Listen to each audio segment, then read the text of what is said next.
A serious topic. Thank you.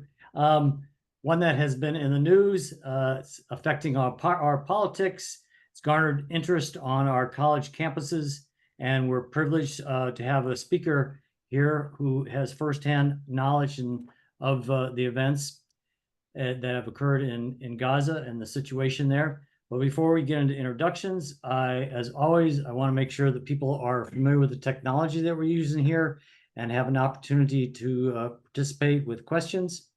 So we take questions through the Q&A function, not the chat function.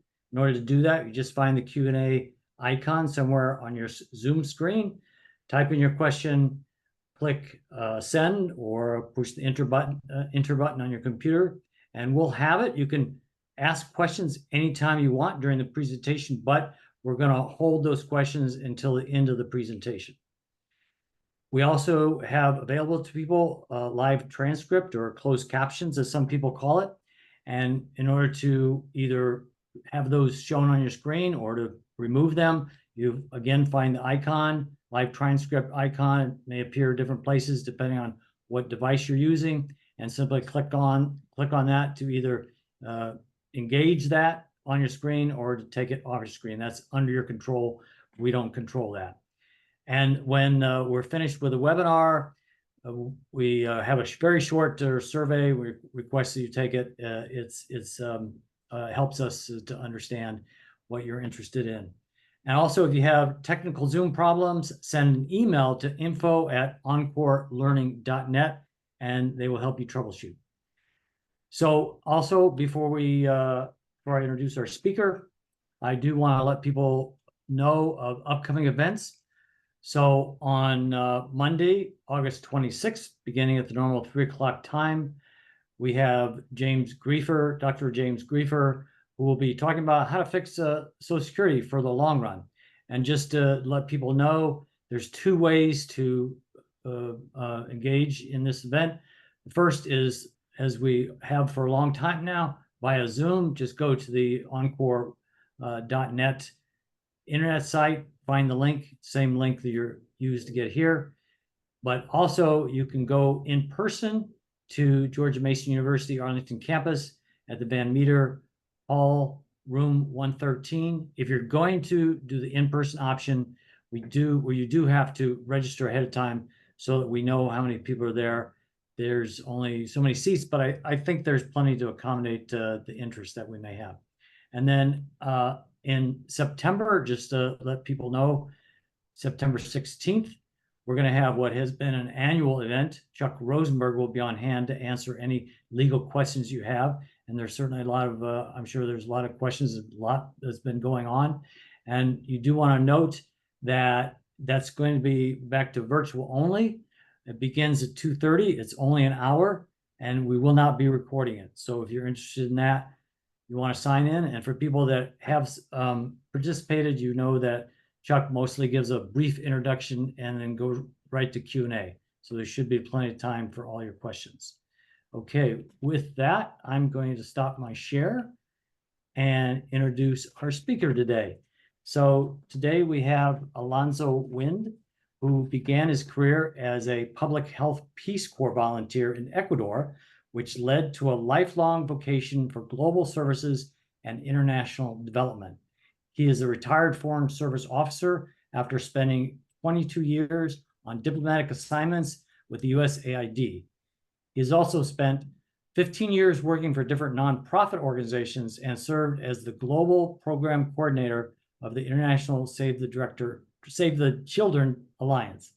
And all of his experience has made him uniquely qualified to undertake his most recent assignment as the International Medical Corps Mission Director in Gaza and the occupied Palestinian territories. He was working in this role before, during, and after the October 7th attacks. And he has documented his experience in his book, A Jew in Gaza, which is available at most online booksellers. We'll put a link in the chat for people that want to go to different on-site venues to get that book. And it's currently not in the Arlington Library, but we're working on getting it in their collection. But we're very fortunate to have him here this afternoon to tell us his story. So no further ado, Alonzo, the floor is yours. Thanks so much, David, and good afternoon, everybody who's joined in. I'm going to share my screen as I proceed, and I look forward to as many questions as possible once we are stopping at that point. Is the screen available? Yes. They want to do full screen. Yeah, there we go. Yep. There we go. Looks Got good. it. All right.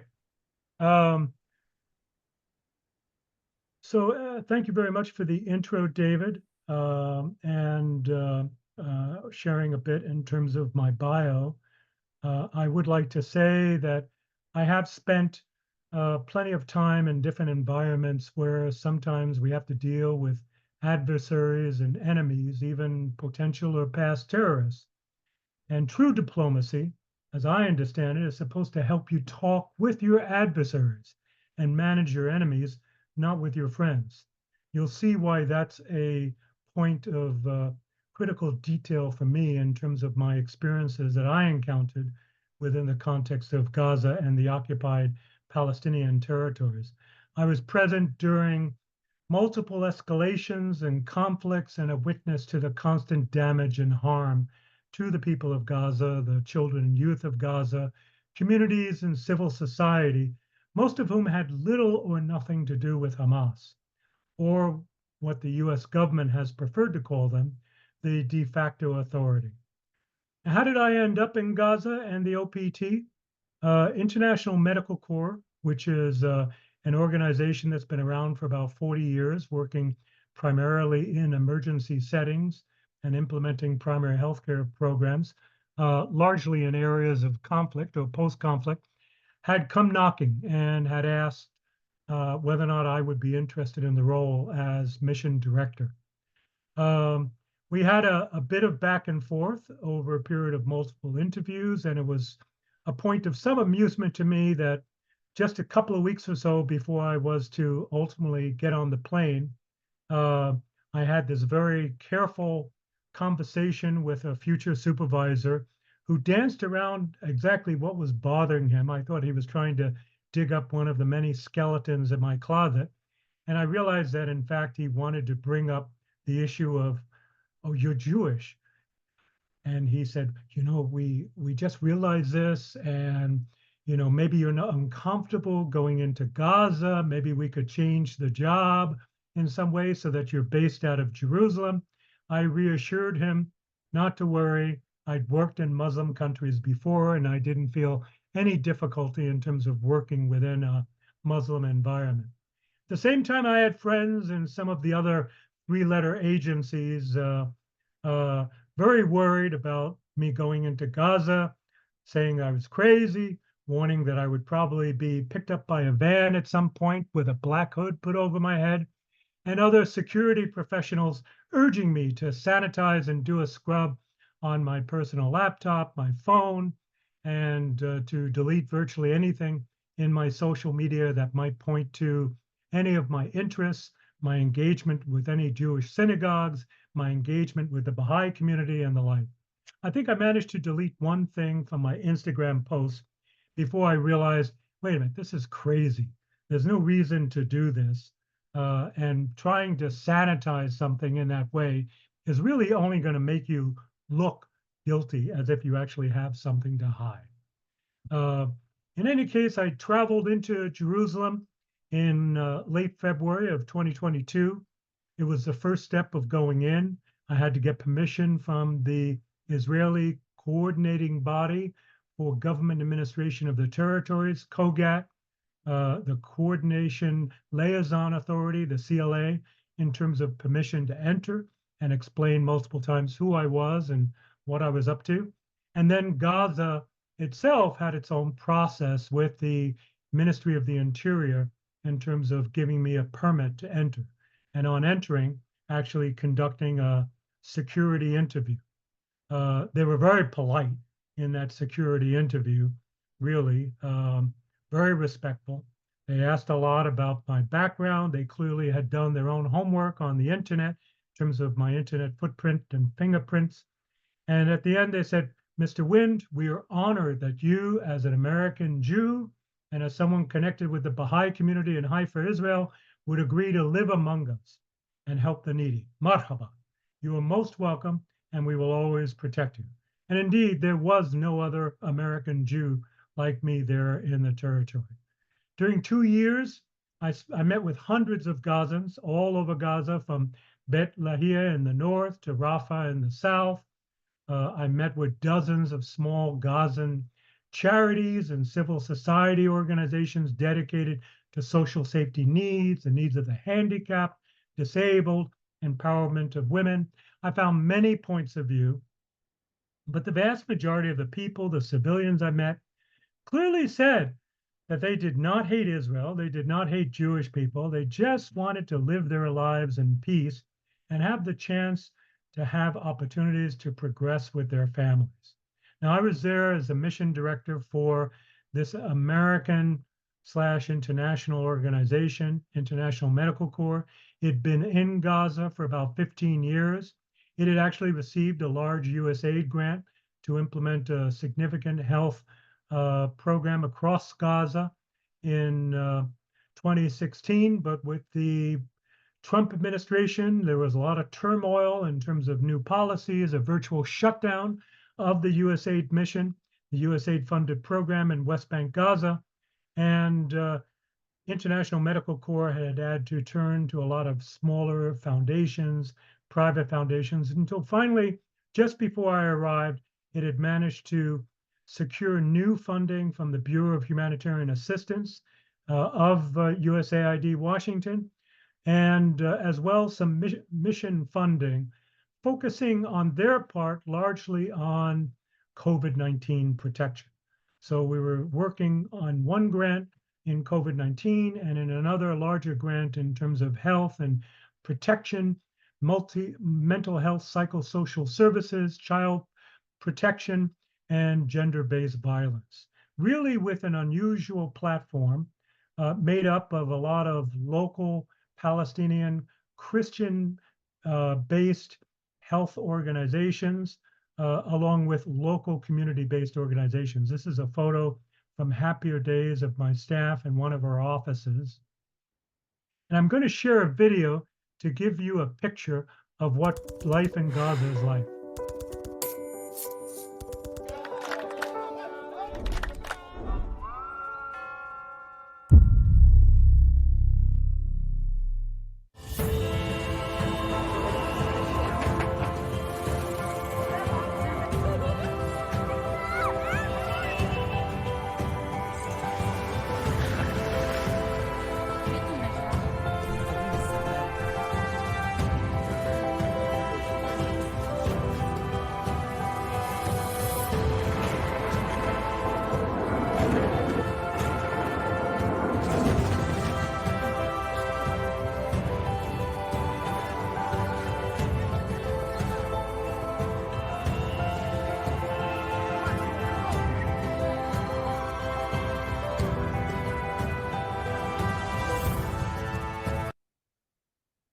Now, this is, of course, life before the war, before October 7th, when things certainly changed. I encountered at that time a level of warmth and hospitality. Of course, the fabled Gaza coastline, which Palestinians before October 7th were nostalgic about in past decades, of being able to go down and eat fish. Gaza was famous for its fish. Supermarkets with a weird mix of different products from different countries. Shopping malls, really a mix of modernity with medievality. There was, of course, always this shadow of past conflicts. And at that point, as I entered, we're talking about February, March of 2022, there was a shadow of the previous May in 2021, which had been one of a series of conflicts with Israel up to that point, but which had involved a significant toll of death and injuries. There was a curiosity about me. about whether I spoke and read Hebrew. And it was clear that people came from lots of different mentalities. This was a Gaza, of course, the population of a bit over 200 million, 2 million, sorry, very small land area that had been suffering a blockade for 15 years, now going on 17 years at this point, very volatile situation, an ongoing humanitarian crisis, water pollution because of the difficulty of access to clear water, prolonged psychosocial distress, and of course, a continuing problem of electricity and poverty and unemployment. Tremendous need in Gaza, as well as in the West Bank, the rest of the occupied Palestinian territories. But the level of poverty and the level of stress, the severity of need was always far greater in terms of the people limited to that little corner of Gaza, largely restricted from being able to get out. A sample of our many local partners in the health sector, including hospitals linked with the Anglican Communion, the Catholic Church, and other Protestant denominations, and many community-based organizations. Life in Gaza with my local staff, participating in iftars with them. You could see the abundance that existed at that time in terms of vegetables and fresh food coming in. I found even vegan frozen food products coming in from the Emirates. As I worked with the team through 2022, I got called upon to guide our team. And we're talking about a team of about roughly 80 staff, about a half a dozen expats, and about 70, 75 local Palestinians through a process of strategic planning to think about our future.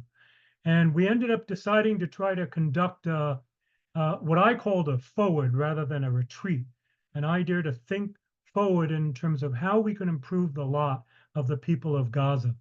And I reached out to the Israeli authorities, and I actually managed to secure permits for over 2/3 of them to be able to travel to Jerusalem to participate in a planning workshop that I facilitated as a mission director, and then team building activities in which we went up to northern Israel to do what the Israelis called kayaking. Really, they're inflatable rafts. Everyone, with the exception of one woman, actually were brave enough to get into the rafts and have this mixing activity for several hours to socialize with themselves as well as with Israeli families that were there. We took them on a little boat ride, kind of a sunset cruise on Kinneret, the Sea of Galilee, out of Tiberias, also as part of that team development activity. And we worked through a lot of different issues, thinking about the future, thinking about prospective donors, and what might be the areas of competence that we could explain in terms of our work in Gaza. You can see the happy faces. I want to give you a sense of the humanity of the people that I was working with. For many of them, this was the very first that they've been able to actually leave Gaza and go to Jerusalem. And of course, in the evening, they were able to walk up to the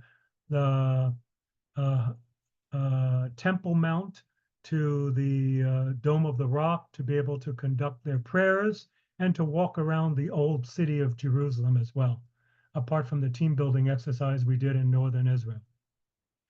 You'll see happier days. Somewhat after that, some of our local staff ended up inviting me to stay on for a wedding over the weekend. It had been my practice after a number of months to spend a couple of days, usually on the weekend, out of Gaza in Jerusalem, spending the weekend out of Friday and Saturday in Jerusalem to be able to be available for meetings with the USAID.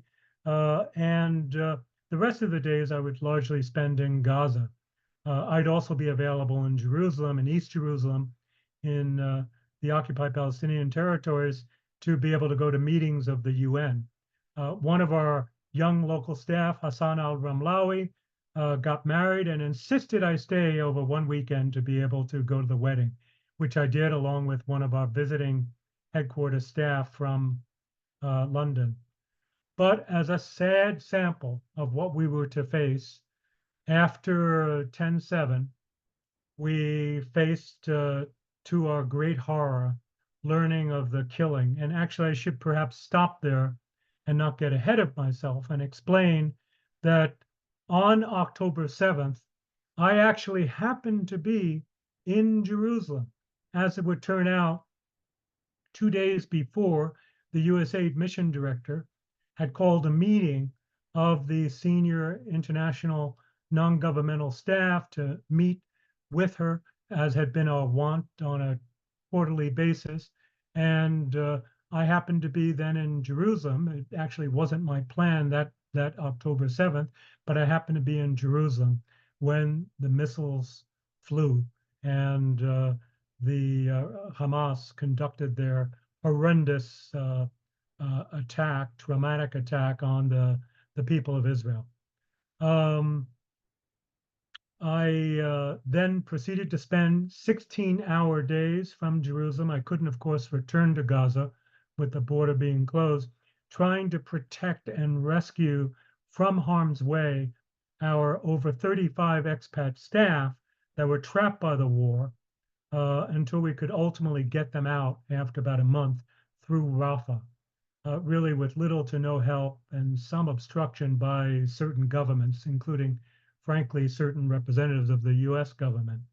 I was also very engaged, of course, in trying to protect and deconflict where our local staff were seeking shelter to try to minimize the risk that they were facing.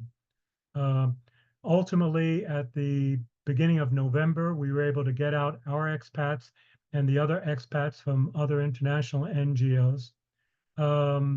But over time, we would learn of more and more who were being caught as collateral damage from different strikes, missile strikes, shelling from the coast, from Israeli naval vessels, and then to our horror to see that poor Hassan, who both my wife and my wife had visited a couple of times to Jerusalem and had actually come into Gaza one day to be able to visit with our local staff. She had gotten to know Hassan as well. You know, it just devastated all of us in terms of losing Hassan, who was killed by Israeli snipers. Just 24 years old, he had remained in Gaza City to protect his mother and had gone out to get water one early evening along with his brother. He had not been a terrorist. He was a true humanitarian who loved IT and was always wanting to talk to me about what could be done with ChatGPT. And his death was actually the first among our local staff in the international NGO community. The first among not only IMC, but among the many international NGO aid agencies working under the umbrella of the Association of International Development Agencies in Palestine, IDA.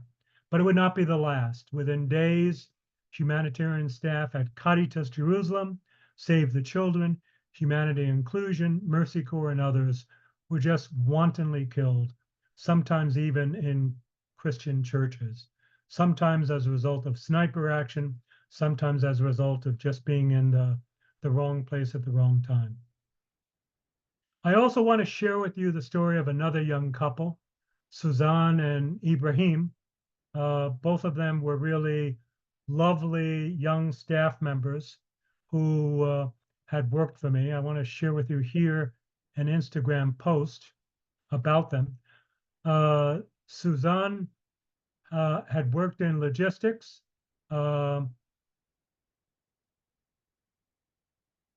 This is actually a posting from Al Jazeera.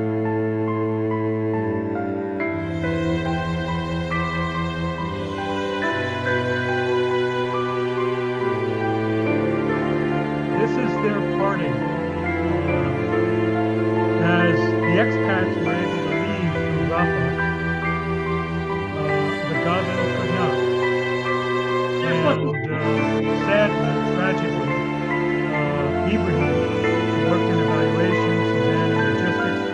separate.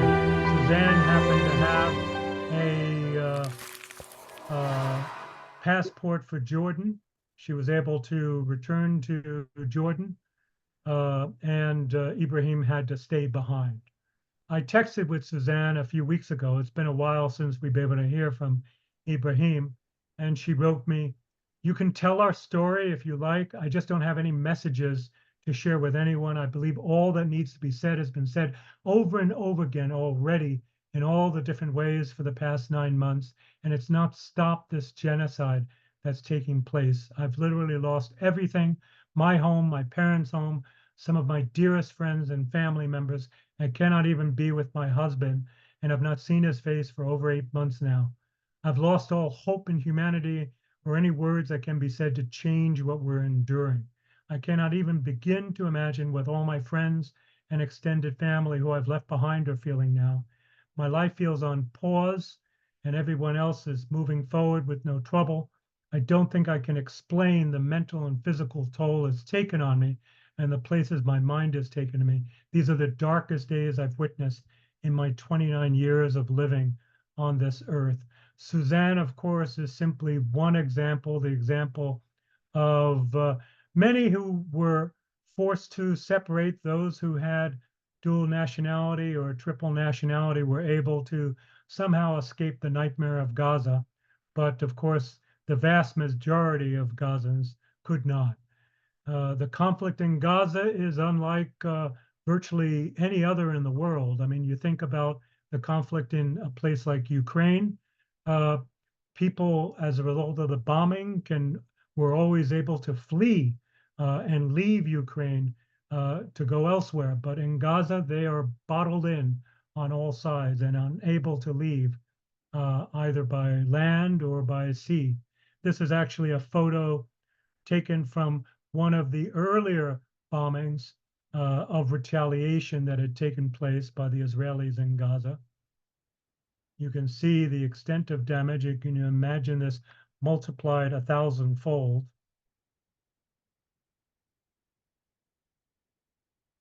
And let me just pause for a moment and talk about life under occupation. I'm not naive. I'm not blind to the reality of the terror of Hamas and really the corruption and fecklessness of Palestinian leaders overall that led to the election of Hamas in Gaza. And of course, the election of Hamas in Gaza, which they didn't have a majority, but they had a plurality, led to the Israelis declaring a complete blockade or siege around the territory, sealing the population of Gaza into what many describe as the world's largest open-air prison. Now, one of the realities is that the US government and the EU quickly designated Hamas as a foreign terrorist organization, an FTO. And what does that mean? In practical terms, it means we can't even talk with them. Even us as humanitarians working for a US-based humanitarian organization are not allowed to deal with them. It's an ostrich head in the sand approach that completely belies the reality of diplomacy. This is known as the no contact policy. We are forced under the threat of lawsuits from actually, in a number of cases, right-wing extremist groups in the States to not even have any visible contact with technical representatives of what could be Hamas within government ministries like the Ministry of Health, Ministry of Agriculture, that have nothing to do with Hamas on a technical or, on a political or military level before the war. But actually were trying to do their best for the population in terms of basic social needs.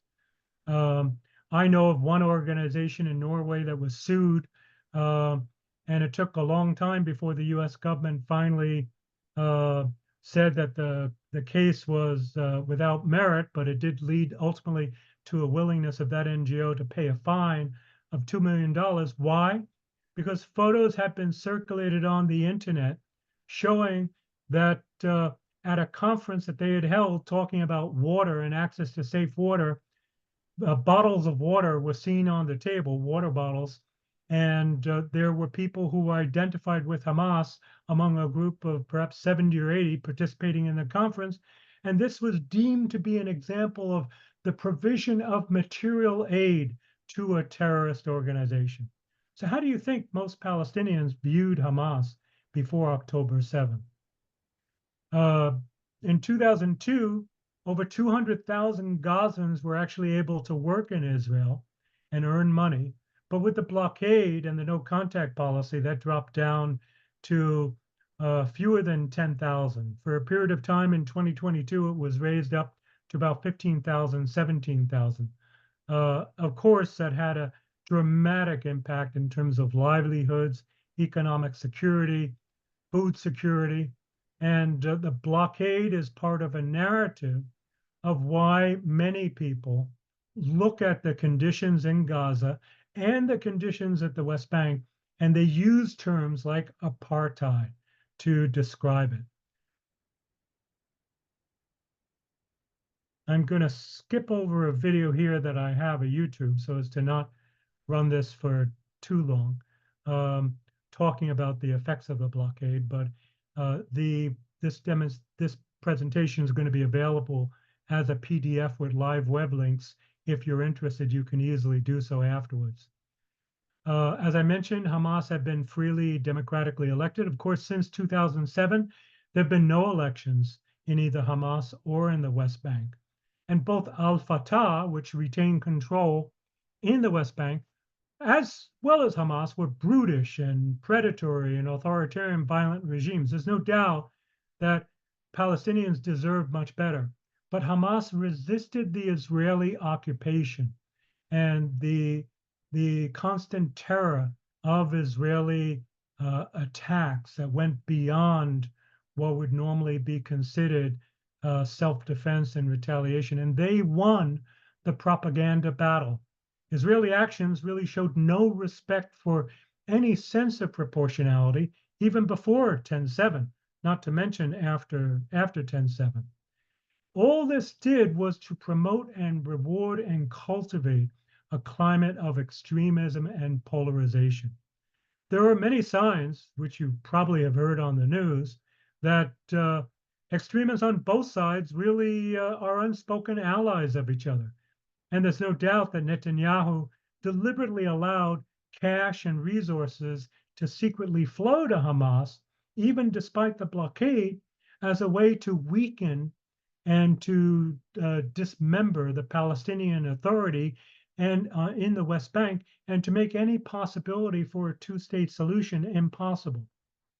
Now, what do I mean by disproportionality? I mean, these are samples of attacks in prior years, 2008, 2012, 2014. You see the escalating number of people being killed.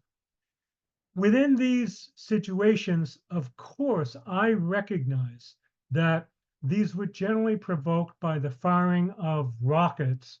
Often these were very weak, almost toy rockets, with little capacity to really do harm in Israel, but a reaction against the state of war and against the blockade and against the bottling in of the Gazan population without care in terms of their well-being.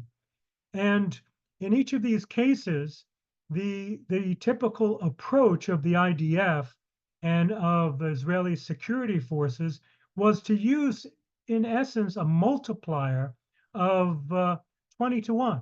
That's to say, if you hit or kill one Jew or hurt 100 Jews, then we will kill and hurt 20 times more that. Each year, this would escalate. I was present in Gaza during a number of escalations as well in 2022 and 2023 before the October 7th attack.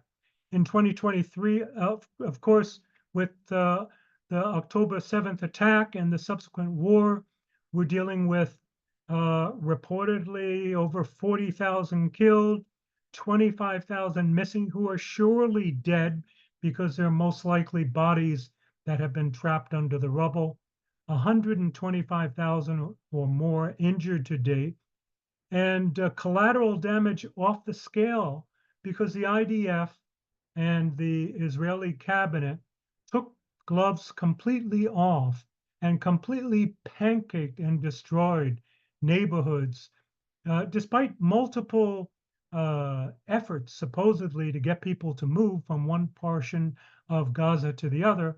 So many people were caught up in this in these tragic circumstances. And it's my belief, in line with actually, and I say this as an expert in international public health, that the number of dead in Gaza probably do approach the levels as has been described in a recent Lancet article that talks about possibly 150,000 dead in Gaza, not necessarily from the direct kinetic attacks in terms of primary deaths, but from secondary deaths as a result of the complete collapse of the hospital and health services in Gaza. Now, Alonzo, just on that point, the number of deaths, we do have a question. I think you've kind of touched on this, but reliability of the counts of death and injured. And so, with those Hamas numbers you put up, and then you mentioned the Lancet article, I guess what was was that based on independent organization that pulled together? So if you could just kind of go into that, I think there's some interest in understanding the reliability of numbers that come out. sure. Can we go into that in the first question? I'll try and run through the next slides quickly. Okay, yeah, no problem. Okay, because it's a good point, but let me just run through it. Sure. Over the course of the last many months, we've been focusing on humanitarian assistance, trying to get aid into Gaza, with all of the gates of Gaza completely closed, including Erez terminal up in the north. Rafah has been the only gate really for humanitarian assistance to a limited extent. Kerem Shalom, which is where the Israelis have done inspection of shipments going in, and I can talk more about that if there are questions about that. But there have been lots of kind of crazy ideas in terms of addressing humanitarian assistance, many of whom were ignoring the basic reality that doing things like airdrops in terms of dropping humanitarian assistance almost never work, and they're very dangerous to do. The effort by the US government to build a pier for naval delivery of humanitarian assistance was also a disaster. The real need of getting humanitarian assistance has always been by land through the gates from the surrounding territories. Historically, in better times, there had been a flow of upwards of 400 or 500 trucks going into Gaza, normal commercial supplies going in. But never have we really seen anything more than a peak of about 100 trucks of humanitarian assistance going in, and frequently much less, because the reality is the Israelis have thrown up every barrier to the possibility of the delivery of humanitarian assistance. We're facing a situation where many in the Israeli cabinet actively favor, and say this out front, that they favor starvation and eradication of the population in Gaza, as well as in the West Bank. The issues at stake, clearly there's a total lack of interest in the government of Israel in terms of the rescue of Israeli and foreign hostages. This has been confirmed by many key contacts, even if Bibi Netanyahu has claimed otherwise. He claimed otherwise in his recent remarks at Congress, constantly dissembling. This has been a period of constant collective punishment and collective deportation of Gazans without any accountability by the Israelis, complete violations of international law. Multiple sources have shown increasing starvation in the north and extreme deprivation and loss throughout the Gaza Strip. And I will say, in relation to the question that Dave was just mentioning, yes, historically, we have relied on the Gazan Ministry of Health putting out death data, but frankly, the experience of many organizations in the past, in earlier um, uh, attacks, earlier conflicts and escalations, has been that the data from the Gazan Ministry of Health on a technical level has been very close to accurate, really very small discrepancies.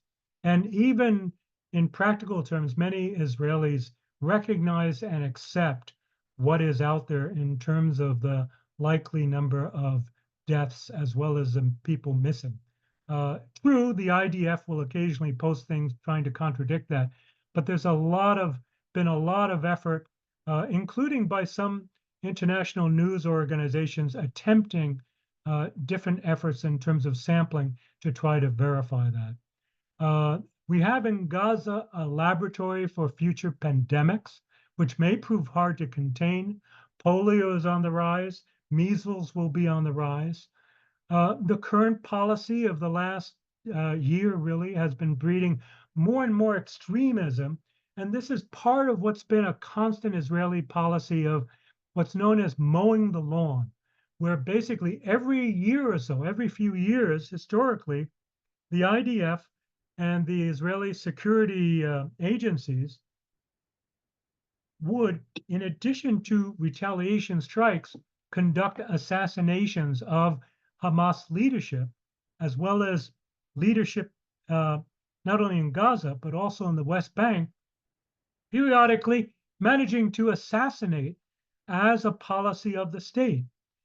All this has done has been to bring more and more extremists up to the surface to take over as the leaders, the relatively more moderate leaders, if you can call them that, are eliminated.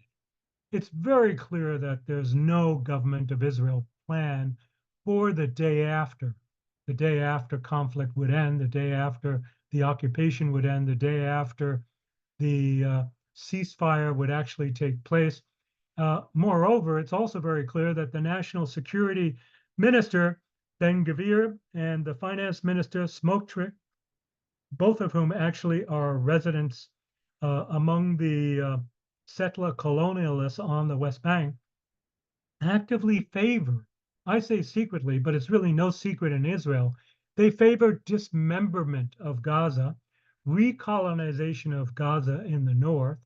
They want to hold on to a whole security band, they call it, of Gazan territory in the north, where once there was a very densely populated Gazan population, have a strip cutting across the middle area of Gaza, where we currently have a couple of field hospitals, and what's known as the Egyptian Philadelphia borderline.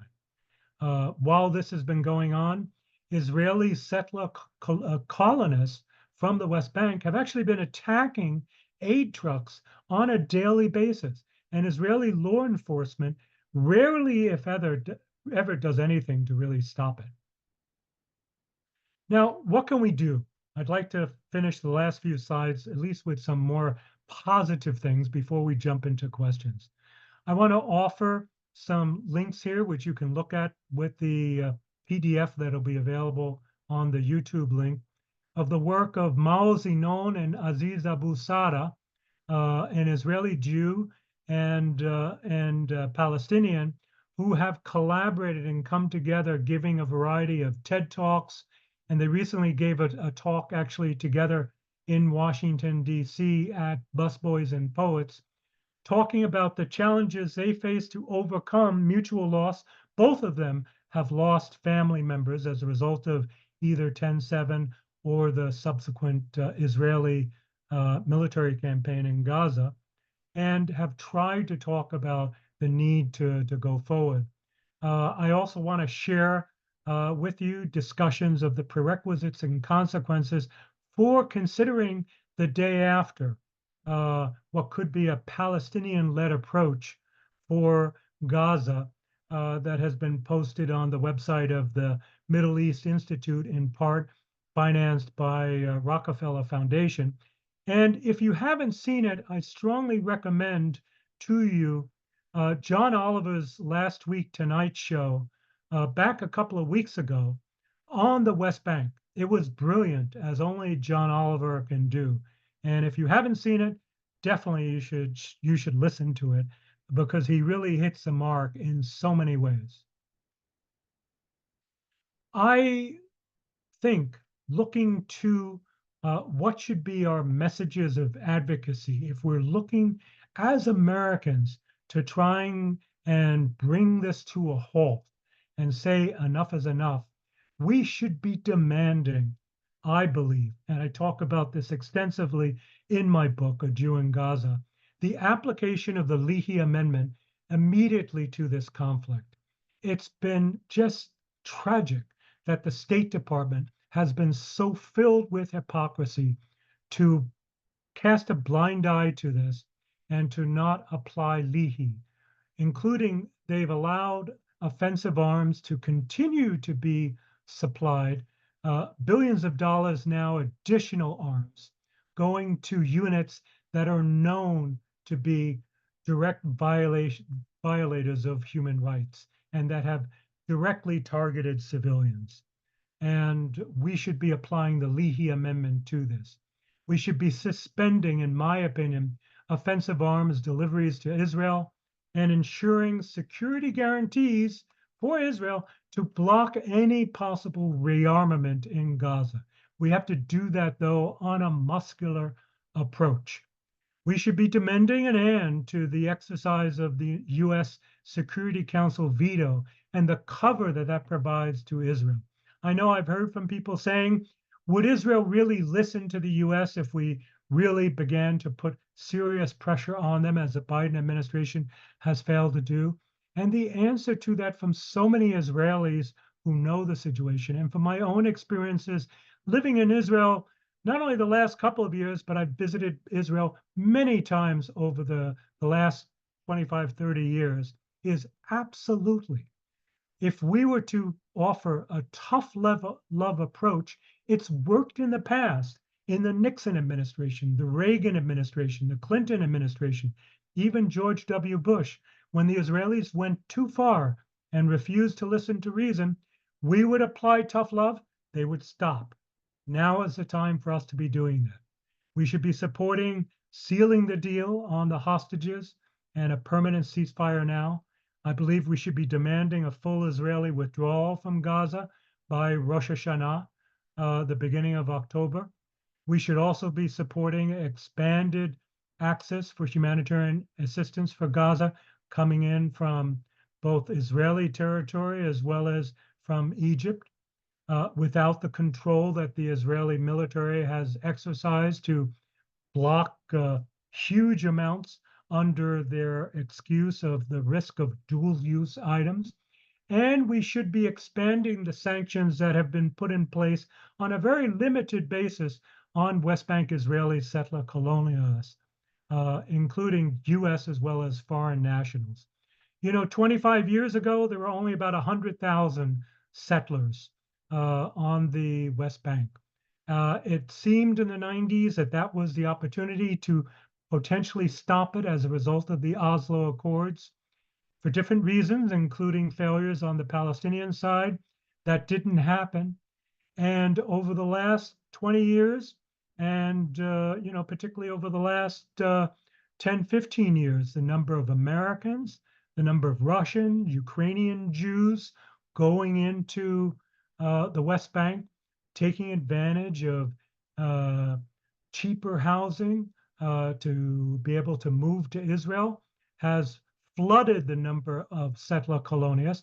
And of course, Israelis, pragmatically, not viewing it as a political issue as well because of government incentives, have moved en masse to the West Bank, now ballooning the population in the West Bank to 750 or 800,000, creating essentially a disconnected, disjointed constellation of Palestinian communities on the West Bank and reducing the possibility for any true solution to the Palestinian need for for their own state.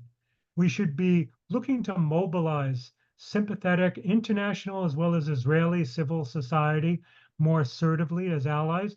And one of the groups that I'll give a shout out to that I've been involved in for months is Standing Together. I've been involved in Friends of Standing Together. I talk about them a bit in my book. And in fact, connected to Friends of Standing Together, I've been called upon in the last several months to speak at about 3 or 4 different synagogues in the Washington, D.C. and Maryland area to talk about Gaza, to talk about humanitarian assistance, and explain things in ways that people had had no opportunity to understand before. We have to be sanctioning and condemning the destruction of the civil space on the West Bank. And really, I believe that the Gaza catastrophe has to be the straw that breaks the camel's back. We must push for an unconditional process for a permanent end to the occupation and the violation of Palestinian civil and human rights. We should be considering trade restrictions to Israeli and settler communities if the timetable to occupation end is not accepted and acted upon. And mind you, I'm not just talking about the occupation of Gaza. I believe that the Gaza catastrophe has to be seen as the lever to actually bring to an end Israeli occupation on the West Bank as well, and to create the appropriate structure with security guarantees for Israel as well as for the state of Palestine for both states to be able to function. I think the great powers, primarily the United States, the European Union, perhaps China. I think Russia would probably be a spoiler. The Gulf Cooperation Council, the Organization of the Islamic Conference should be convoked by a bold Biden administration or a bold Harris administration, but hopefully before the election, to discuss and apply the Phoenix Plan and to create and deploy a multinational security force and to establish a new independent transitional Palestinian government trusteeship. Now, what's the Phoenix Plan? I want to flag to you and encourage you to take a look at it online if you're at all interested. It's a comprehensive plan to build a post-conflict society in Israel and Palestine. It was supported by the organization called New Story Leadership with some important foundation support and what's known as the Phoenix 10. This is a group of 10 alumni, Israeli Jews, Israeli Arabs, and Palestinians who were alumni of the New Story Leadership Development Program over recent years. They were brought together during the last 6-7 months to try to come up to develop a joint plan, an Israeli-Palestinian plan to try to permanently resolve the conflict in Palestine, to end the war for good. The New Story Leadership alumni first published a statement about 2 weeks after the October 7th attack, calling for a ceasefire, the release of Israeli hostages, prioritizing the protection of all civilians, and securing the entrance of humanitarian aid into Gaza. And then they worked together in a number of locales, including Geneva, to come together with a plan, a 5-part plan intended to be not a temporary ceasefire, but a comprehensive solution to the bloody status quo, a framework unlike any other, holistic, ambitious, yet realistic in terms of finding a diplomatic resolution for peace in a way that can be fully sustainable. It's a fascinating roadmap in terms of looking forward. Now, this framework has a number of different areas of opportunity. One of the 5 areas of opportunity is, of course, Gaza reconstruction, in terms of looking to this as a practical, values-based and symbolic commitment to human dignity, in terms of the rebuilding of both physical as well as socio and economic infrastructure for the people of Gaza within the context of the disarmament of Hamas and the creation of a viable Palestinian alternative that ultimately would no doubt have to include members of Hamas, but would be much more embracing of Palestinian civil society. Uh, they talk about responsible governance and recognizing that the failures of governments to provide for security and well-being are true on both the Israeli side, with what has been, frankly, the erosion of security, of democracy, of full equality for years in Israel as well, with the erosion as a result of extremists who have really undermined, dating back to at least the time of the right-wing terrorism that led to the assassination of Yitzhak Rabin in the mid-90s, to a peaceful alternative within Israeli society, as well as, of course, Palestine. So The is this Palestinian. gonna continue for like ever? No. It's a few more minutes. We're talking for an hour. I've got a couple more minutes. I promise you, we will be stopping.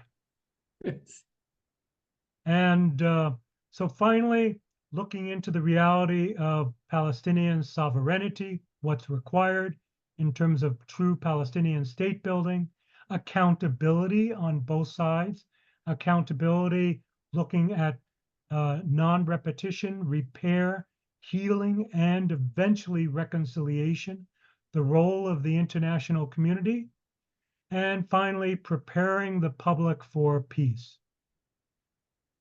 They offer a vision for the future. There are links here that you can turn to, as well as look at the description within my book. My book goes into this a bit, trying to offer a balanced perspective and a call to action. Your support to the book will also contribute to humanitarian assistance efforts for Gaza. It's available different formats, platforms, and booksellers. It's also available to complement what David was saying at Politics and Prose in Washington, D.C., and probably soon Busboys and Poets. And with that, thank you for your patience, and I'd like to open it up for questions. Yes, thanks. That was very interesting and enlightening, and I know that you do cover a lot in your book, and we do have some interesting questions. So let's see. The first one is: if there was a 15-year sea embargo before October 7th, 2023, how did all of the needed materials for the complex tunnel system get into Gaza? And of course, this probably gives you an opportunity to expand on the whole policy that, how does Israel, what do they decide? How do they decide what to let in, and the impediments that imposes on the society, but also, they have their goal of trying to prevent anything that the Hamas can use in their potential attack on Israel. So that's a big topic. Feel free to take what time you need to talk about that. Well, let me reassure for those listening, I promise not to be verbose in my answers. I'd like to encourage as many questions as possible. I was looking to an hour for the presentation and 30 minutes for questions as we had set this up.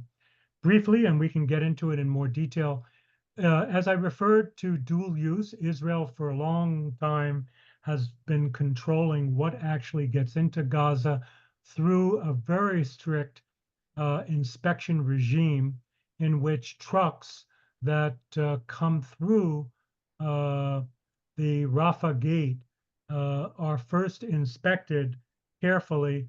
Originally, before the war, there was a complex international EU-Israel agreement to actually scan trucks coming into Gaza that would look to different items, and Kerem Shalom for goods coming in from Israel, as well as goods that would be trucked in from typically the West Bank or Jordan, would come in through the Israeli gate in Kerem Shalom, which is actually pretty close to Rafah in the south as well.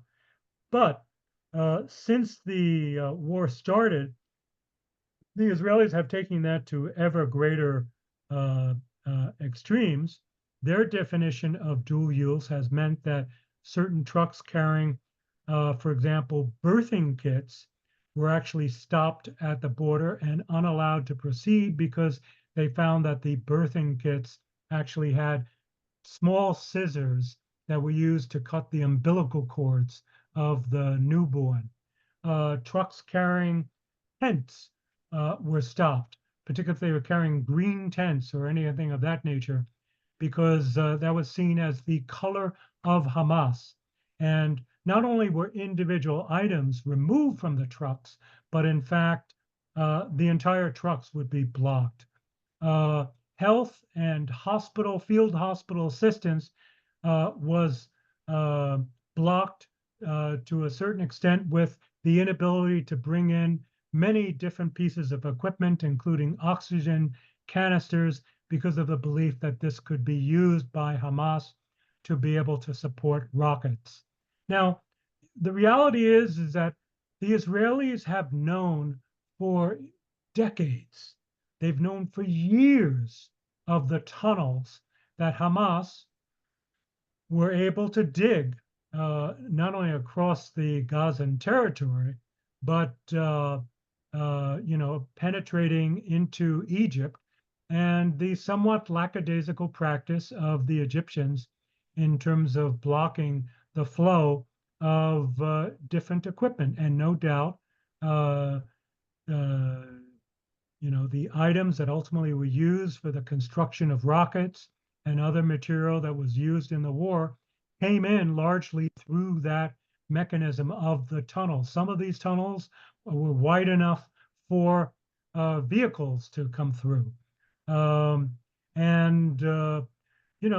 Israelis periodically would, pound the land around Gaza at the border area, trying to knock out the tunnels. But they didn't take seriously, really, the potential threat from Gaza, even knowing that there was a history of rockets that would be fired. The reality is, up until this last year, few of these rockets would ever reach any kind of population center.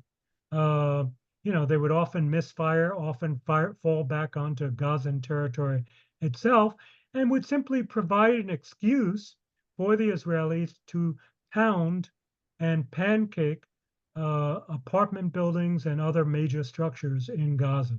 I mean, that's the practical reality of what life has gone on over the course of the last 10, 15 years, as well as more recently with the flow of goods into Gaza under humanitarian assistance. Pause. Yeah. Thanks for that clarification on that. The kind of what Gaza is dealing with there, and this is kind of a follow up, I guess, to some extent.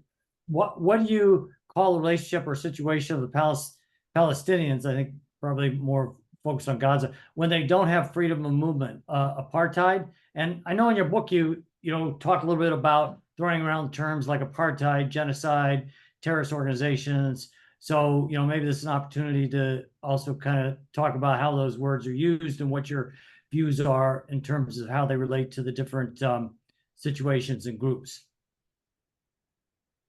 Let me say that before all this happened, I would have considered myself a Zionist.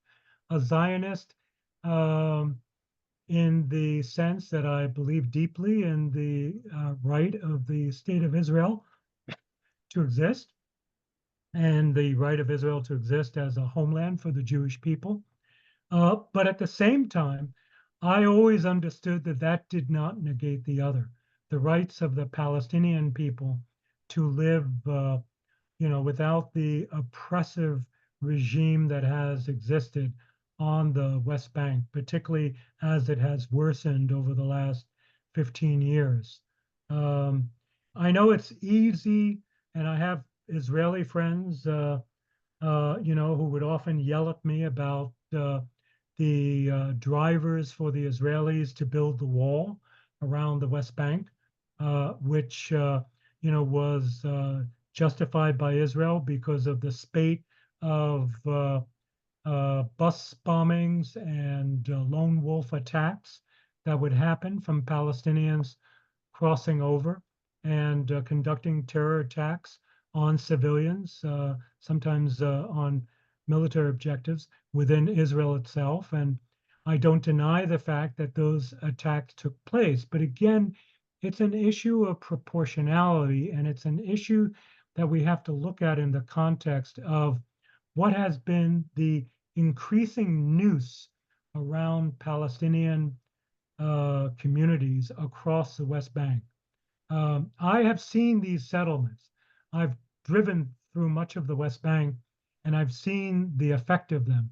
I've seen, talking to colleagues from different organizations, about how even development projects, water projects, schools built with US government money, with US aid resources, would be demolished by either Israeli settlers or by Israeli military, claiming that this was done without permit or other excuses on land that wasn't available to them. Palestine, after the West Bank, I should say, with the Oslo Accords, was divided up into 3 areas: Area A, Area B, and Area C. A very small part of Palestine, I forget the percentage, but probably about 15 or 20%, made up of the center of different Palestinian municipalities in the West Bank, was called Area A, under direct administration of the Palestinian Authority. Area B were areas that were notionally under the administration of Palestinian Authority and responsibility, but had security control by the Israelis. So the Israelis would constantly go in to these areas. Now, the Area A in particular, you would drive, is marked by these red signs warning that it is illegal for Israelis to go in, that this is Palestinian territory.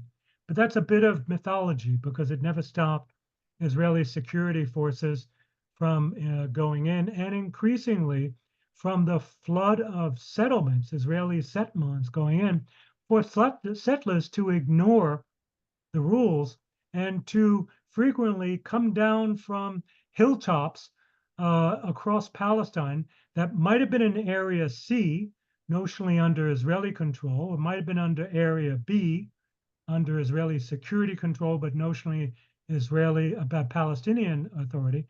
The Israeli settlements would claim that Palestinians weren't using the land. This is empty land. And in fact, this is talked about in the John Oliver video in a very effective way. Yes, of course, it's empty land, because one of the realities of what has happened over the last 15, 20 years is that the Israeli civil administration in Gaza for the Palestinians would deny upwards of 95% of the requests for permits of Palestinians to build on their land, on their own land.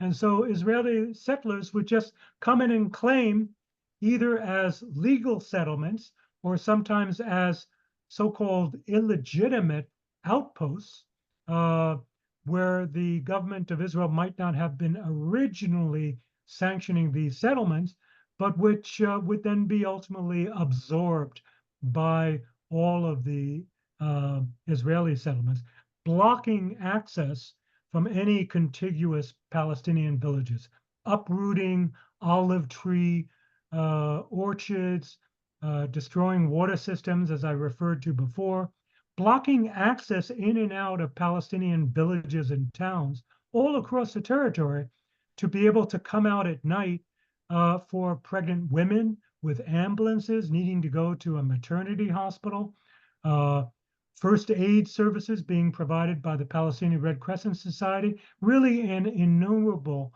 amount of barriers to any sort of dignified, safe life for the Palestinians in the West Bank. Okay, thanks for elaborating on that. Now we have a couple questions that I don't know if you can fully answer. I guess you can give your opinion. So one is, why would Hamas sacrifice their own citizens in this war when they had to know that Israel would retaliate? And I guess another separate question is what was Hamas trying to accomplish with this October 7th attack? So, I mean, obviously, I can't put myself into the mindset of Hamas in terms of fully understanding it. I think there were different theories. Certainly, we kicked it around, talking at different levels in Jerusalem after 10/7, at the level of the USAID mission and different international organizations. And I was on the humanitarian country team with the UN Office of Coordination of Humanitarian Assistance, and we would speculate on this. And frankly, I think on one level, Hamas never thought that they would get as far as they did. Certainly, they knew that rockets would be fired off, but they never imagined that they would be successful in being able to penetrate the fence that exists to southern Israel and the neighboring kibbutzim and neighboring communities at 25, 27 access points in the way that they did. I know I've heard stories that, the Hamas militants themselves actually lost control of the situation when you would have every manner of extremists, even more terrible than Hamas, the Palestinian Islamic Jihad, PIJ, and others, as well as common criminals in Gaza, just flowing across in this bloodlust of madness and willing to go and do whatever they could in retaliation for what had been the burden of suffering from the Israelis for so many years. We know that the Israeli military ignored warning from quite a few young Israeli women soldiers who were at outposts along the line and have been filming the exercises, the actual rehearsals that were being done with the some of the implements that they use for being able to sail across. And they minimized any possibility that Hamas could conceivably succeed. Israelis looked down on the Palestinians having any real capability to threaten them and really signed their own death warrant as far as that went. I think there is no doubt that, as you look at the spread of Islamic and Islamist organizations across the region, Hamas, which was largely founded as a branch of the Muslim Brotherhood, PIJ, which has been founded largely with the support of the Iranians, and other splinter Palestinian groups have a different level of extremism and violence in their nature. And some of them have an understanding of Islam, which is similar to what we saw in ISIS in terms of this death cult, in which they glorify martyrdom, they glorify death for all of what this will bring them in the afterlife. I think that the Hamas leadership now, Sinua, is very likely a psychopathic personality, perhaps 1,000 times worse than what Ismail Haniyeh was. Haniyeh had been basically living in Qatar and serving as the political authority of Hamas and serving as a point of contact for any sort of negotiation with outside parties, be it Qatar or other Arab powers, in terms of any initiatives in the past. Haniyeh was brutalized in the decades that he was in Israeli prisons, and along with whatever psychopathies that he had, I think he has viewed this as Other Islamist groups in other situations in the region have seen where you want to, above all, try to provoke terror and provoke the worst possible outcome, knowing that this will splash back with blood 1,000 times over against your adversary, the enemy.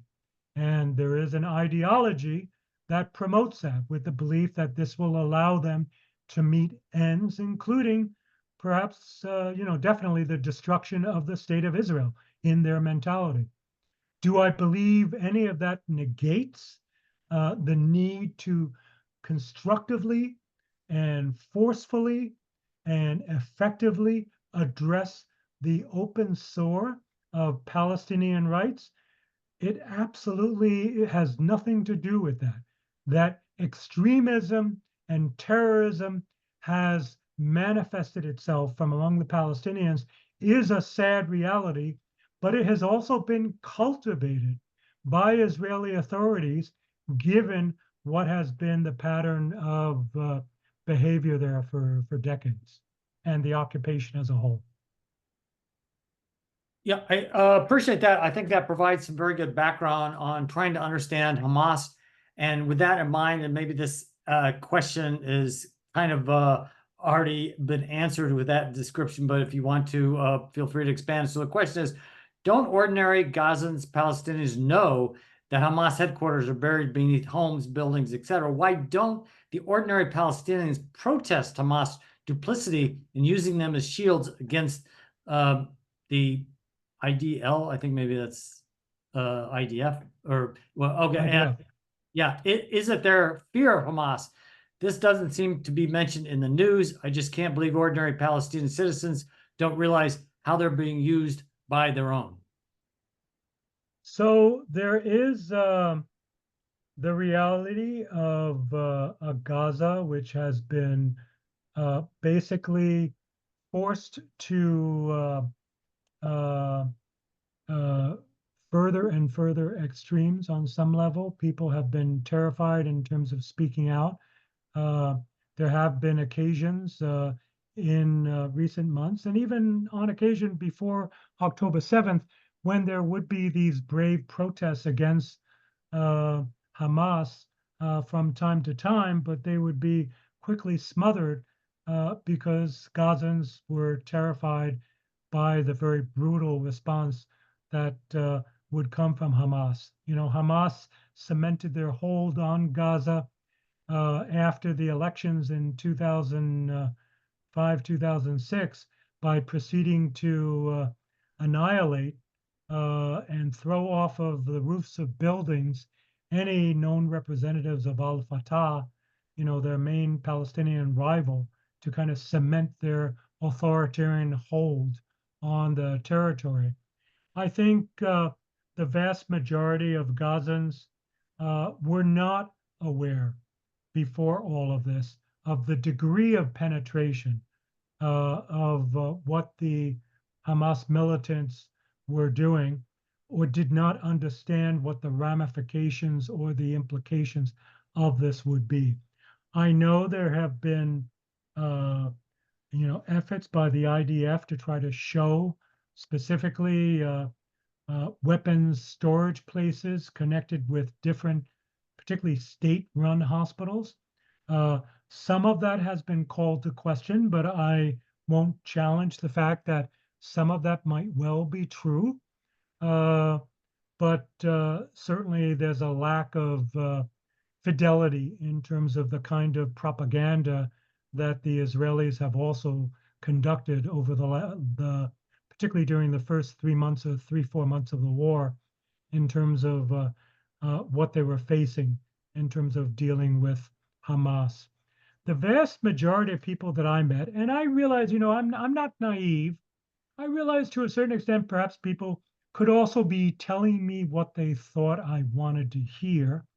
But at least in terms of what I could gather in casual conversation and from picking up here and there different discussions, while I'm sure that, for example, from among my local staff, there were probably one or two informers who were letting Hamas know, what are we doing, basically as a way to confirm that our work as an organization in Gaza was purely health and humanitarian assistance. We were neutral in terms of the conflict, and we were acting purely as humanitarians. That likely was happening, and likely was happening on every level.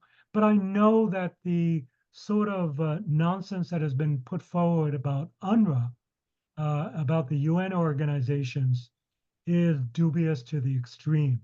The idea that a large fraction of the 11,000 workers of UNRWA, which includes in that number basically a lot of teachers and health workers from different facilities trying to make up for the deficit in terms of government services. I don't think that such a large fraction were truly connected with Hamas, beyond perhaps simply reporting back some information because they were forced to, because they were intimidated to do, as is the case in virtually every other authoritarian society that we know of. It There are voices among the Palestinians, not loud enough on some level, but there are voices that have tried to offer alternatives. Certainly, there have been many more voices in the West Bank for years.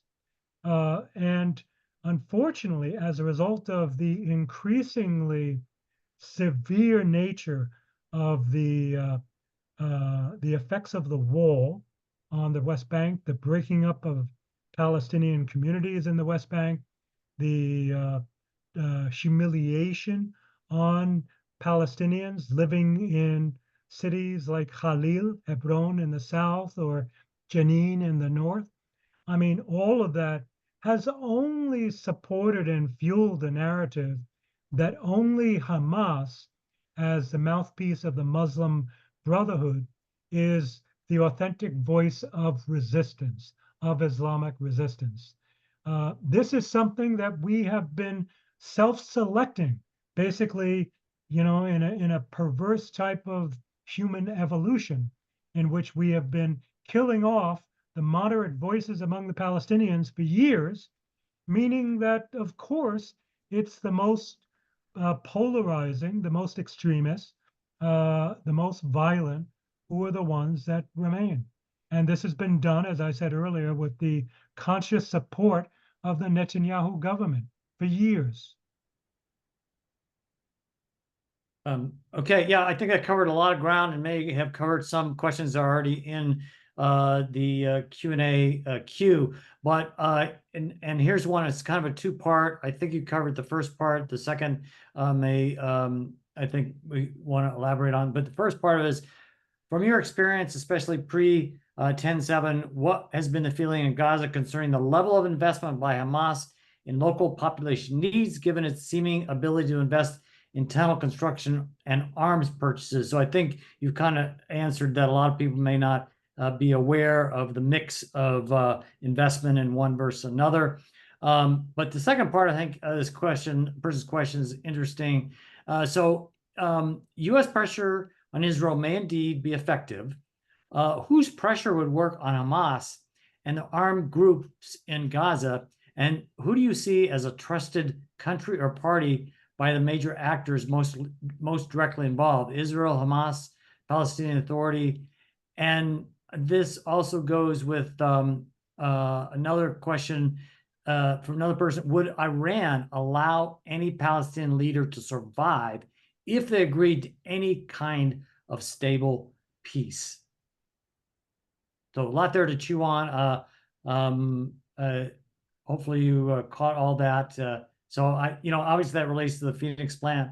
Who would be the players and actors in that would make it happen? There's forgive me, I was actually scrolling through the questions myself as well while you were doing that. I don't know if you could condense that again, but there's one other question that I saw that I would like to address very quickly. Someone asked about Christian organizations in Gaza and their existence. And there's something I want to talk about there very, very quickly. Christian organizations were decimated by this attack. Churches, health clinics of Christian organizations like Caritas, St. John's Eye Hospital, other places were completely destroyed. Ali Arab Hospital was damaged over and over again, but somehow they're still managing to function on some level. But one of the larger realities that few people in the States understand is that the polarization of the Israeli right over the course, I have to say, really over the course of the last 2 decades, has not only had its effect on Palestinians, but also, and really perhaps for a far longer time, on Christian organizations in Palestine, within the occupied Palestinian territory.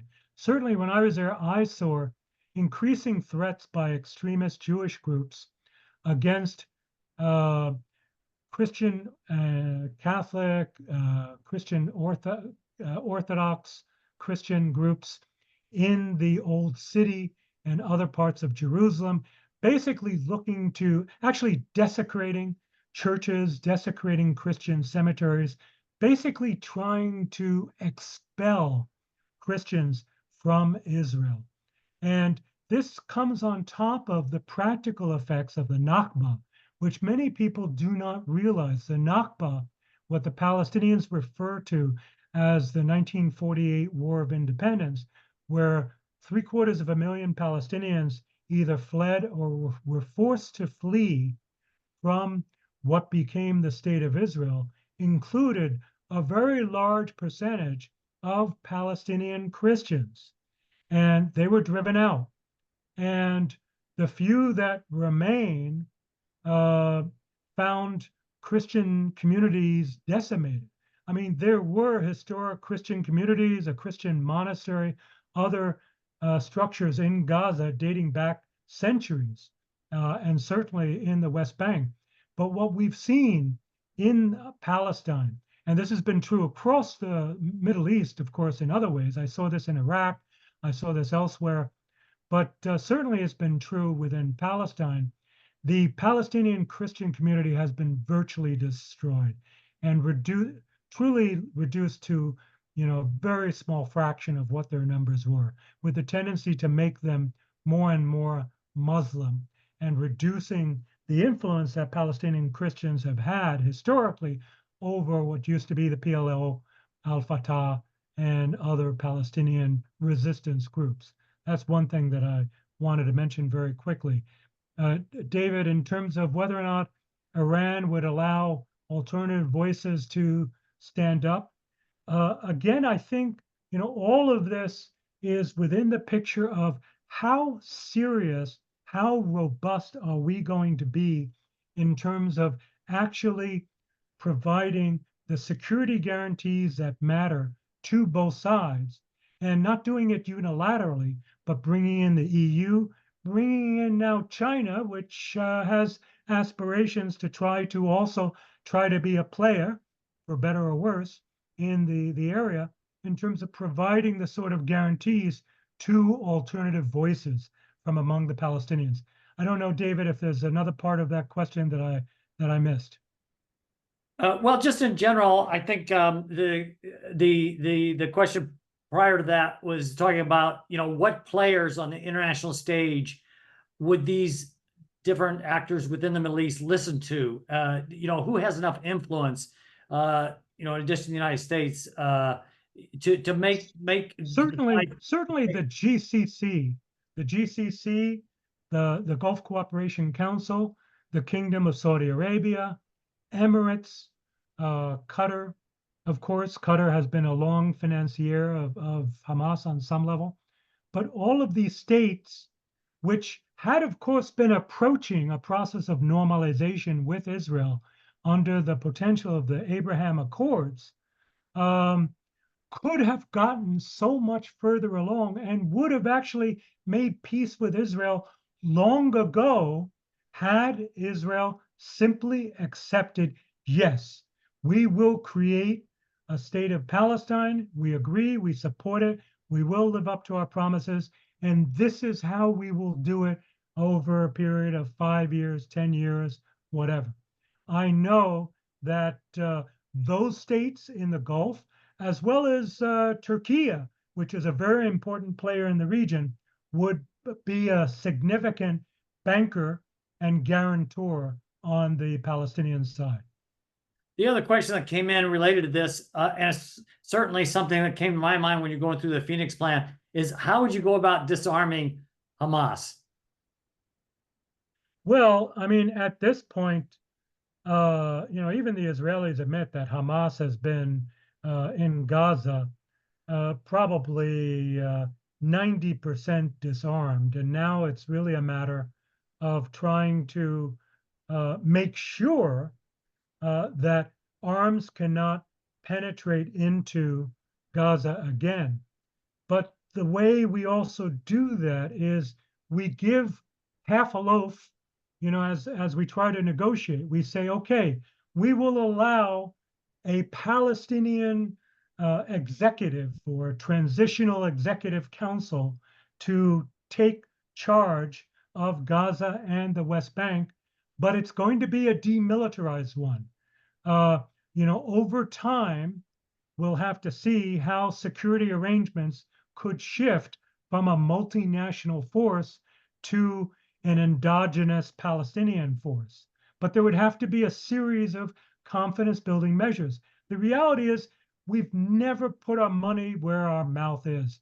We've always said we're in support of a two-state solution. Frankly, I no longer believe in a two-state solution. I think the Israelis have managed to destroy the possibility for a two-state solution. I may be wrong, we'll see, but I think that we're getting to a situation where we'll have to get to some sort of a federation of sorts for a state of Israel, a state of Palestine to be under a supranational executive, essentially a one-state solution. Frankly, I think everything that the Israelis, particularly the right-wing extremists, have done, have eliminated the possibility of a two-state solution. Well, as for those that are watching the clock, you will have noticed that we've gone along. Obviously, we could spend a lot of time on this topic. It deserves a lot of time, and we still seem to have a lot of interest. We still have over 110 people watching here. So, Alonzo, I'll just ask you. I mean, I think that there's a couple really good questions that deserve to be answered. Could you spend another 10, 15 Sure. minutes? Absolutely. Okay. Fantastic. And I'm willing to also answer questions subsequently that you curate that we can get in a subsequent email. I'll try to do my best in that matter because I'm all about trying to help understanding. Go ahead. Fantastic. And for those of you that have to drop off, okay, because you have somewhere else to go, thank you for joining in and being a part of this and providing some great questions for our speaker. Well, let's continue. So. One question from June Gallagher is, from the beginning of Israel, Palestinians were pushed out of their homes and or accepted as second-class citizens in Israel. Why is this fact seldom referred to when there is discussion of the Palestinian-Israeli conflicts? That's a good point. It is actually discussed by the Phoenix Plan group that included Israeli Palestinians and Israeli Palestinians who were there. I participated in a discussion about 10 days ago at the U.S. Institute of Peace about this. The Israeli Palestinian members of the group talked about the fact they have felt often marginalized in the discussions between the Israelis and the Palestinians, and they think they have a voice as well that should matter. I think some of them were a little afraid and intimidated that they could be viewed as a fifth column within Israel if they were to speak out too broadly, because they knew that their civil rights, their freedom to speak, were very vulnerable within Israel. They hardly were given the rights of Israelis to be able to speak out about Israeli policies. And I think they could have been a voice for moderation and can still be a voice for moderation in terms of coming to a final arrangement for this. I don't want to say final solution because of the tenor of that. But the reality is that I think it's been also for a long time a secret that many Israelis are only now coming to grip with, and many still have failed to come to grip with the fact that it's not true what they learned in their school books, in which they learned, and I learned in Hebrew school as a boy growing up, that the Palestinians, they are the only ones to blame because in 1948 they fled because they heard on the radio from Arab leaders they should flee the state of Israel, and that at one point the Arab armies will come swooping in and push the Jews to the sea. So that it's only a matter of time. That simply is untrue, and it's been proven by Israeli scholars who've shown that no more than 10 or 15% of the Palestinians who fled what became Israel fled because they were encouraged as a result of radio calls from the outside. Most of the Palestinians who fled in the Nakba did so because they were terrorized by Israeli communities. Palestinian villagers were actually wiped out by tens of hundreds of Palestinians were killed. They were driven out. And this was also, and this has been proved by Israeli scholars, a deliberate policy of Ben-Gurion to reduce the Arab population within the core Jewish area of Israel, to be able to create facts on the ground, even as we see now from characters like Ben-Gvir and Smotrich within the Israeli cabinet. Okay, thank you for that background. Now here's a little bit of pushback on, I think, some of your commentary with regard to this two-state solution. So Susan says you lay all the blame on Israel for the failure of a two-state solution, which ignores the multiple opportunities in which the Palestinians rejected proposals for such. And I know myself, just listening to the news, it's always confusing. I hear Bill Clinton, I think, actually blame the Palestinians for rejecting something he had on the table at the time. I forget what the name of that one is. And it is, for someone that is not a scholar in this area, I have to say it's very confusing on what the history is on that. So feel free to elaborate in whatever time you want to spend on that. No, I mean, let me say that I'm very clear in the book that I do not view this as exclusively Israel's fault. In fact, I enumerate the times when, in fact, the Palestinians blew it. Yes, it's true. A corrupt Yasser Arafat failed to take what was being offered on the table at the Y farm in the negotiations that Clinton brokered with the involvement of Ehud Barak. They also failed to take the offer that was put on the table even after the election of Hamas in Gaza, when Ehud Olmert, as Prime Minister of Israel, offered 97, 98% of the West Bank to the Palestinian Authority. This was a foolish error by corrupt, incompetent Palestinian authorities. There's no doubt about it. But again, that doesn't deny the reality of what we've come to in 2024 after decades of occupation, after the efforts to support Oslo Accords negotiated again with Clinton earlier in his administration, and the fact that it was no sooner that certain rules were agreed to under the Oslo Accords in 1993 that Israel proceeded to violate them, even on matters of allowing the access to the sea in Gaza, in terms of allowing a functioning Palestinian airport in Gaza, or a functioning Palestinian airport near Ramallah in Kalandia, and in the constant erosion of Palestinian economic, social, and civil rights over the years. Yeah, I mean, let's just, I think just a couple more questions, and we'll probably have the bulk of what people seem to be interested in. Now, one of them, again, you maybe touched on this, but more specifically, how much support does Hamas have? I mean, how can we gauge that? particularly now. I mean, obviously they did get a plurality votes at one time, but does anyone know how much support they have among the people right now?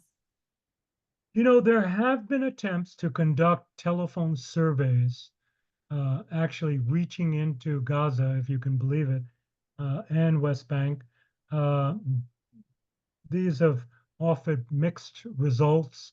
Uh, Certainly, before the war started, there were a number of efforts, including by the Times of Israel, in terms of trying to capture the Palestinian voice in terms of feeling about Hamas and looking to a post-Hamas future for Palestinians.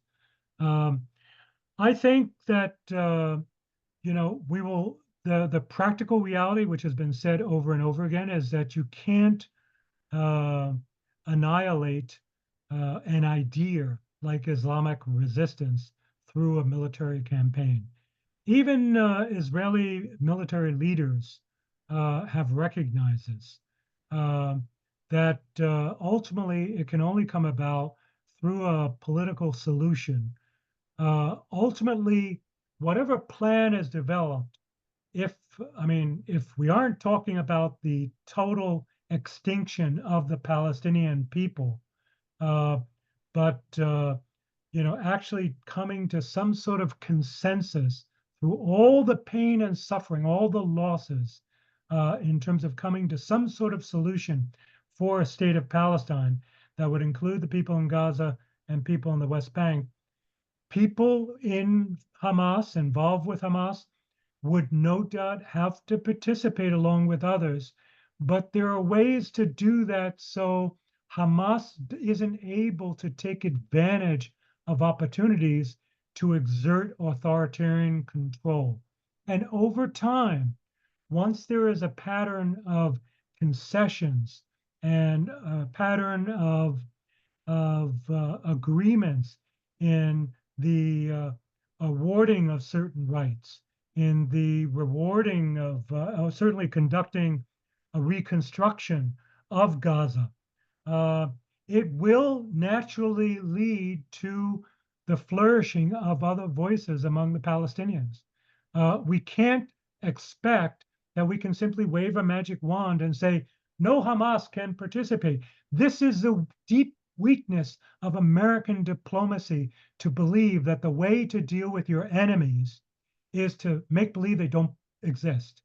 This is the foolishness, forgive me for saying so, but the weakness behind things like Mission Order 21, the Taylor Force Act, and other institutions that have been created, many of them by the US Congress, that try to mandate by US law saying, we're not going to talk to these people. Well, you don't have the choice, okay? If we're going to get peace, we have to be able to talk to everybody, friends, but especially our enemies or adversaries. And over time, we can erode away and win with the strength of our ideas and with the strength of what we actually do. Okay, thank you for that perspective. One last question, I think, circles back to, in essence, your part of your original mission there, medical helping the people with medicine. And so, are there any hospitals in Gaza that are undamaged by the IDF attack? And are there any hospitals now functioning? No, virtually all hospitals have been destroyed. About 10 field hospitals consisting of basically some tents with trauma equipment and some beds have gone into Gaza. Some of them have been shut down after they were operating. Some were displaced from the Khan Yunis, Rafah area. Some are functioning. IMC has a field hospital that's still more or less functioning in Deir Bala, which is the middle area. There's virtually no services, or little or no services, that are functioning in northern Gaza, including Gaza City.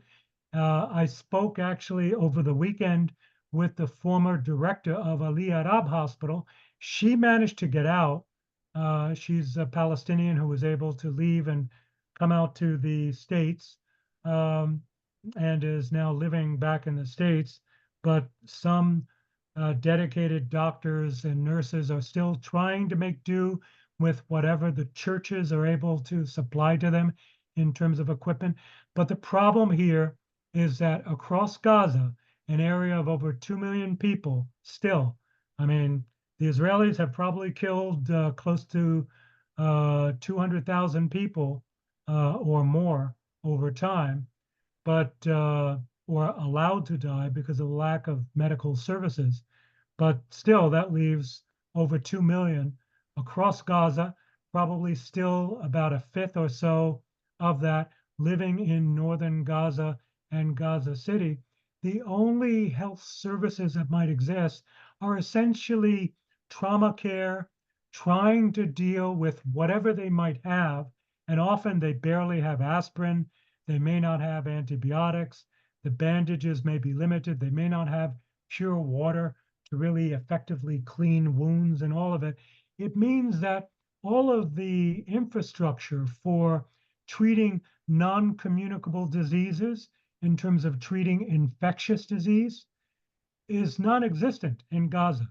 And that's what's going to continue to erode and ultimately cause even greater difficulty. Yeah, and clearly that underscores the need for humanitarian aid, regardless of whether this conflict is actually solved in the near term or short term. And I know that was part of your mission, something you've been involved in for all of your life. And we appreciate you not only coming and talk to us about the subject, but also all the work that you've done over your entire career to help people in these types of situations.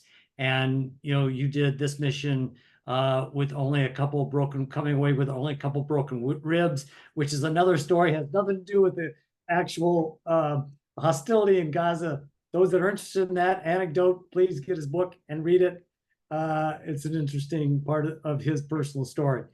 But I want to thank you so much. And I want to thank the audience for all those that have stuck it out for this entire time. Hope that it was interesting to you. And Alonzo, any final summary words, or I don't know if there's a way to summarize the breadth and depth of the subject, but feel free to have any parting words for our audience. Oops. I guess I would say, speak if you feel deeply about this, and I know many of you do, many if not all of you do, consider speaking out, because unfortunately what we've seen so far from the executive branch is a lot of very weak flagellation, as far as I'm concerned, and a failure to confront reality in terms of what could actually move us to a solution.